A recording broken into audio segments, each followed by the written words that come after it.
Bonjour et bienvenue à tous pour un nouveau chapitre sur les vecteurs non repérés pour la classe de seconde. Donc on va tout d'abord voir qu'est-ce qu'un vecteur, avec quelques petites définitions.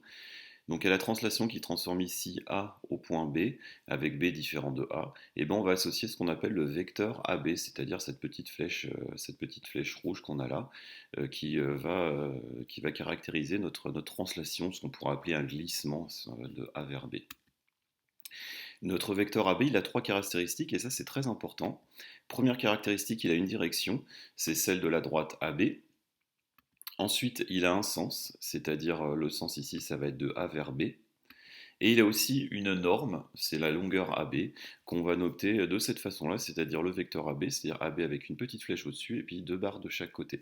Donc quand on en parlera de norme, il faudra bien comprendre longueur de notre vecteur. Voilà.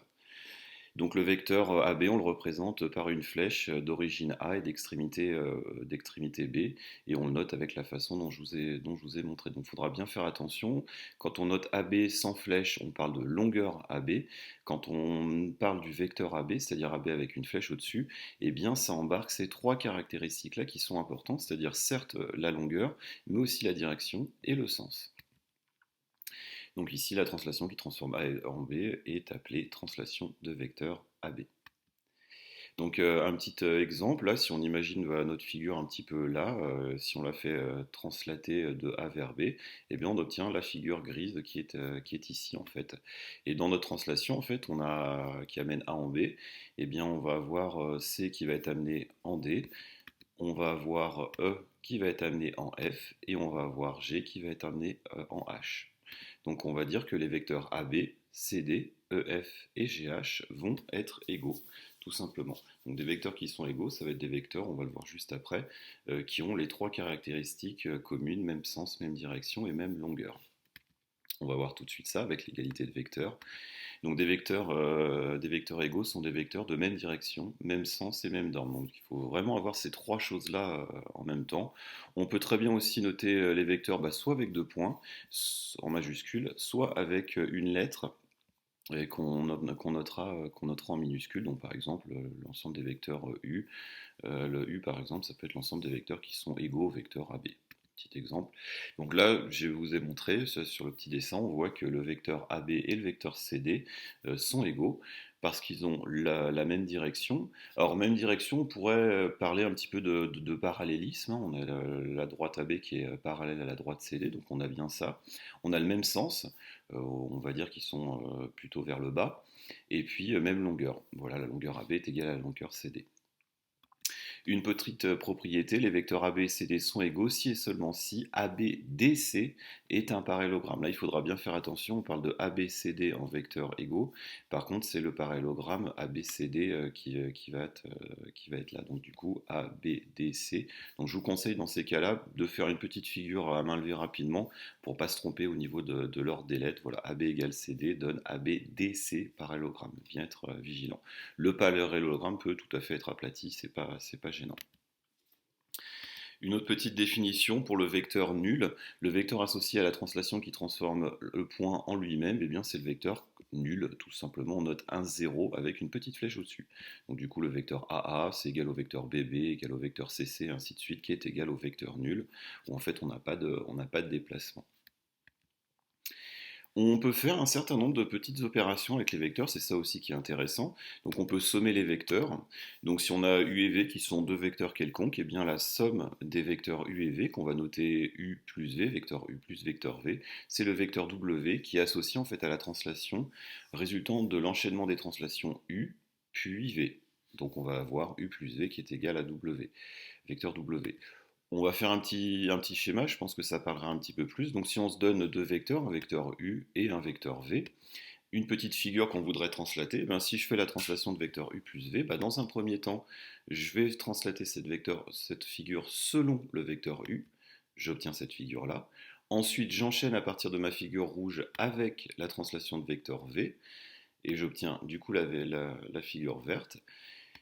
Et du coup, j'obtiens le vecteur W qui est la résultante du vecteur U plus du vecteur V. Donc du coup, la figure jaune du départ, on peut l'obtenir directement en figure verte en faisant uniquement le vecteur W.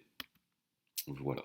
Donc on a u plus v qui est égal au vecteur w.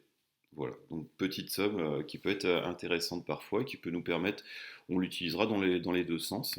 Et on va voir une des particularités là qu'on va pas mal utiliser cette année, puis aussi l'année prochaine, c'est ce qu'on appelle la relation de Chasles. Quand on a trois points, A, B et K, eh bien on va avoir AK plus KB qui est égal au vecteur AB. Donc là il faut bien être vigilant, c'est sur alors, la somme, obligatoirement une somme, et ensuite la lettre de fin de mon premier vecteur, c'est la même que la lettre de début de mon second vecteur, et du coup ça se compacte, on va dire, en vecteur AB. Par exemple, si j'ai cette figure-là avec mes trois points A, B, K, si je fais AK plus KB, eh bien on voit bien que ça revient exactement au même que la translation de vecteur AB. Voilà. Donc on voit que avec ça, que quand on fait une somme de vecteurs, en fait, peu importe le cheminement qu'on va faire, ce qui compte c'est d'où on est parti et d'où on est arrivé. Ce qui s'est passé entre n'a finalement pas d'importance.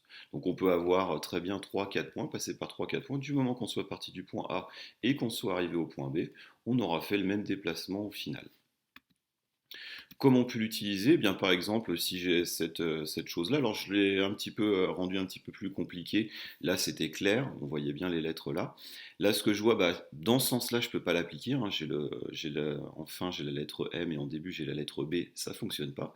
Par contre, si je les intervertis, c'est-à-dire je l'écris que c'est plutôt BM plus MN, eh bien là, j'ai M en fin de mon premier vecteur, M en début de mon second vecteur, et du coup, c'est égal au vecteur BN. Voilà, donc ça peut être une façon d'utiliser la relation de Chasles. Autre façon de l'utiliser, ça va être dans l'autre sens, c'est-à-dire décomposer un vecteur pour passer par des points, parce que bah, ça peut être intéressant dans certains exercices de passer par d'autres points. Bon, un petit bug, pardon. Donc par exemple, le vecteur Bn, eh ben, si j'ai d'autres points sur ma figure, c'est égal au vecteur BO plus OS plus ST plus TL. Je peux passer par plein d'autres points si je veux. Alors là, j'ai été un petit peu extrême, hein, je l'ai décomposé en passant par les points O, par le point S et par le point T. On n'est pas obligé de passer par trois points. Et du coup, ce qui compte, c'est vraiment qu'on ait nos points ici qui soient identiques. Voilà, et à partir de là, il n'y a pas de problème. Donc, on pourra faire intervenir des nouveaux points si on le veut grâce à cette relation de Chasles. Alors, une petite donnée au niveau parallélogramme et vecteur, eh bien ABCD est un parallélogramme si et seulement si AB plus AD est égal à AC. En niveau vectoriel, le vecteur AB plus le vecteur AD est égal au vecteur AC. Pareil, une petite figure, là si j'ai un parallélogramme ABCD, et bien si je regarde le vecteur AB, qui est ici, je regarde le vecteur AD, eh bien, au vecteur AD, j'ai aussi le vecteur BC qui lui est égal, hein, même sens, même direction, même longueur, avec les propriétés du parallélogramme. Et bien dans ce cas-là, si je fais AB plus AD, c'est exactement pareil que finalement de faire AB plus BC, hein, vu que le vecteur BC et le vecteur AD sont identiques. Et du coup, ça me donne mon vecteur AC. Ne pas oublier, si AB est égal à DC, alors on a ABCD qui est un parallélogramme. Là, c'est la petite remarque que je vous avais déjà fait précédemment. Et je vous conseille de temps en temps de faire un petit schéma pour ne pas se tromper justement au niveau de cette égalité. Les opérations sur les vecteurs. Alors déjà, première chose, au niveau de l'inversion de vecteurs qui peut être intéressante parfois, voilà, le vecteur opposé au vecteur AB, on peut le noter moins AB, et c'est le vecteur associé à la translation qui transforme B en A, c'est-à-dire qu'on fait la translation inverse. Donc on va avoir moins le vecteur AB qui est égal au vecteur BA. Donc de temps en temps, on pourra l'utiliser soit dans un sens, soit dans l'autre, afin de pouvoir arranger un petit peu nos différents calculs. Donc là, je vous ai représenté, si on a le vecteur AB ici, et bien le vecteur moins AB, c'est le vecteur qui a même direction, même longueur, mais sens contraire, tout simplement. Le vecteur opposé au vecteur U, on va le noter moins U, et c'est le vecteur qui a même direction et même norme, même longueur, que le vecteur U, mais sens contraire, comme je vous l'ai dit, ça fonctionne qu'on soit en vecteur AB ou qu'on soit en vecteur U, bien entendu. Ensuite, si on a un vecteur U qui est non nul et puis K, pareil, un réel non nul, on peut multiplier un nombre par un vecteur, il n'y a pas de souci, hein. Donc le produit du vecteur U par le nombre K, c'est le vecteur noté qui est KU et qui a du coup la même direction que le vecteur U, qui va avoir le même sens que le vecteur u si k est positif, c'est-à-dire qu'on aura multiplié par un nombre positif, donc dans ce cas-là, on n'a pas modifié le sens du vecteur ku, ou dans ce cas-là, de sens contraire si k est négatif, parce qu'on aura multiplié notre vecteur u par un nombre négatif, donc où le sens devient contraire, et ils vont avoir une norme, une longueur qui va être égale à k fois celle du vecteur u si k est positif, et moins k fois si le réel est négatif. Ça, c'est pour avoir une longueur toujours positive. Voilà.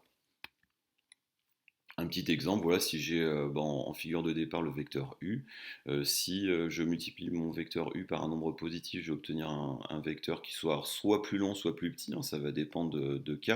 Si k est plus grand que 1, j'aurai un vecteur plus grand. Si k est plus petit que 1, mais toujours positif, j'aurai un vecteur plus petit, mais de même sens. Par contre, si je multiplie par un nombre négatif, et bien cette fois-ci, le sens va devenir contraire, et voilà. Quelques règles de calcul, et bien en fait, c'est des règles de calcul qu'on a appliquées aussi au calcul littéral. Donc du coup, on va avoir une distributivité, c'est-à-dire que si j'ai k facteur de vecteur u plus vecteur v, et bien c'est k fois vecteur u plus k fois vecteur v, tout simplement la distributivité qu'on connaît. La factorisation aussi, là j'ai k fois vecteur u plus k' fois vecteur u, ben ça me donne k plus k' vecteur u, ça nous permettra de faire des petits calculs et des simplifications. Et ensuite, k fois k' fois vecteur u, c'est égal à k fois k', le tout vecteur u. Des petits exemples peut-être un petit peu plus parlants. Donc si j'ai 2 facteurs de vecteur u plus vecteur v, ça me donne 2 fois vecteur u plus 2 fois vecteur v. Si j'ai 4 fois vecteur u plus 3 fois vecteur u, ça va me donner 4 plus 3 facteur de u, vecteur u, donc du coup 7 fois vecteur u. Donc nous après, rapidement, on passera de la première étape à la dernière étape. C'est quelque chose qu'on savait très bien faire avec les lettres, 4x plus 3x, ça donne 7x. 4 fois vecteur u plus 3 vecteur u, ça me donne 7 vecteur u. Et ensuite 4 fois u fois vecteur u, ça me donne 4 fois 8, le tout fois vecteur u, donc 32 fois vecteur u. Pareil, nous, on pourra passer de la première étape à la dernière étape. Une petite propriété qui est intéressante, si M est le milieu du segment AB, on aura obligatoirement MA, vecteur MA plus vecteur MB qui est égal à 0, tout simplement. Et ça fonctionne dans les deux sens, c'est-à-dire que si j'ai vecteur MA plus vecteur MB qui est égal à 0, dans ce cas-là, ça voudra dire que M est le milieu de mon segment AB. Donc, dans les exercices où on aura un milieu, on pourra partir de cette égalité, par exemple, si ça peut être intéressant. Une petite chose qui va être intéressante et qu'on va voir utiliser pas mal après quand on utilisera les repères dans un autre chapitre, c'est la collinéarité de vecteurs. Donc deux vecteurs non nuls, u et v, sont dits collinéaires lorsqu'ils ont la même direction. Donc uniquement la même direction. Dans ce cas-là, ça voudra dire qu'il existe un vecteur k non nul, tel que le vecteur u soit égal à k fois le vecteur v, ou alors que le vecteur v est égal à 1 sur k fois le vecteur u. Alors par abus de langage, on pourra dire que ça voudra dire que les vecteurs sont parallèles. Nous, on utilisera bien collinéaire et c'est important, mais visuellement, voilà, ça voudra dire que des vecteurs sont parallèles. Ils peuvent ne pas avoir la même longueur, ils peuvent ne pas avoir la même direction, la même sens, pardon, mais ce qui est important, c'est qu'ils aient la même direction. Voilà, uniquement la même direction. Une petite propriété, si on a des points ABC les points ABC sont alignés, si et seulement si les vecteurs AB et AC sont collinéaires. Tout simplement, une petite figure. Si j'ai le vecteur AB et le vecteur AC qui sont collinéaires, c'est-à-dire qu'ils ont la même direction, et vu qu'ils ont le point A en commun, je vais être forcément dans ce cas de figure-là, ou alors le cas de figure où le point C est dans l'alignement des points A et B, et dans ce cas-là, obligatoirement, les points seront alignés. Donc ça, c'est quelque chose qu'on va utiliser pas mal avec les repères. Et ensuite, les droites AB et CD sont parallèles si et seulement si les vecteurs AB et CD sont collinéaires. Et bien là, par exemple, j'ai deux vecteurs qui sont collinéaires, A, B et AC, ils ont bien la même direction. Et on voit bien ici cette notion de parallélisme. Hein. Ils n'ont pas la même longueur, ici ils ont le même sens, mais on pourrait avoir des sens contraires. Et du coup, le fait qu'ils soient collinéaires, ça implique que les droites sont parallèles. Et inversement, si ces droites-là, A, B et C, D, sont parallèles, eh bien j'aurai mes vecteurs A, B et C, D qui sont collinéaires. Voilà. Je vous remercie d'avoir suivi cette vidéo et puis on se retrouvera très prochainement pour une autre vidéo. Bonne journée à tous, au revoir.